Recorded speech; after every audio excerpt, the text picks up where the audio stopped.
9 Olympic sports will be awarded 15 gold medals today in Rio. The competitions include 4 big battles in the pool and the dazzling women's team gymnastics title.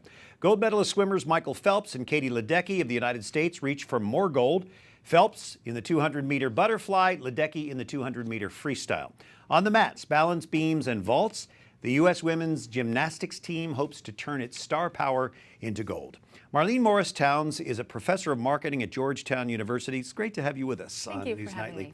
So Rio faces a lot of negative press. You've got the Zika virus. There's pollution in the water there, security. Are the games able to pivot attention away from that? I think that they have. I think leading up to the games, that's a lot of what the focus was on. That's a lot of what was being talked about in the media. But I think that once the athletes arrived and the competition started, I think that was quickly forgotten. I think even before they started, once the athletes moved in, they were so focused on what they were doing and focused on the games that I think it helped to shift our focus as well.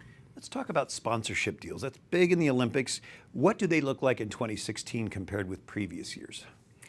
Well, I've noticed over recent years, more brands are willing to take a chance on an athlete and sponsor ahead of the win. It used to be in the early days with, you know, the goal was to win gold and possibly end up on the Wheaties box after you had won. But I think that more often brands sponsor some athletes who have won before, so they know what they're in for going in. But I think that brands are more willing to take a risk on some of the up-and-coming stars or celebrities, the people that have gained some celebrity that people are watching. And I think brands like Under Armour especially have taken some risks and have won really big with that. Does it put additional pressure on these athletes who are under a ton of pressure already?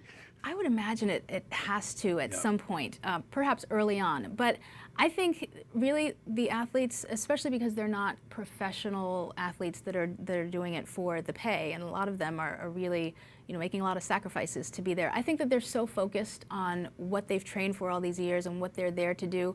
I think when they step into on the mat or into the pool, a brand is the last thing that's on their mind, and that's a good thing. What happens to those deals, though, if they don't achieve the medals?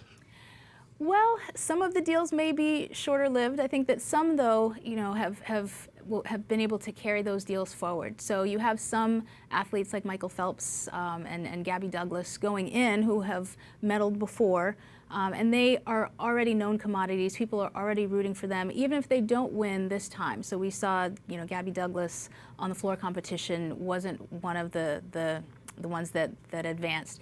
But I think that people still know her, still love her, still root for her, and I think that she still has star power. Marlene, with so much money at stake, is this really family viewing, or is it the networks just trying to protect the bottom line?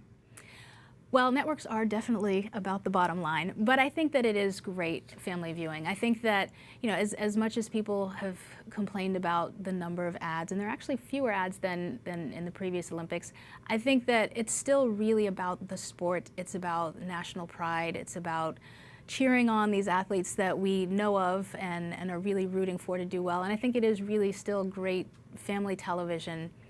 And a pretty pure look at sports. A bright spot in a world that gets pretty dark sometimes. Yes. Marlene Morris Towns, Georgetown University, thank you for being our bright spot today. Thank you for having me. I appreciate it.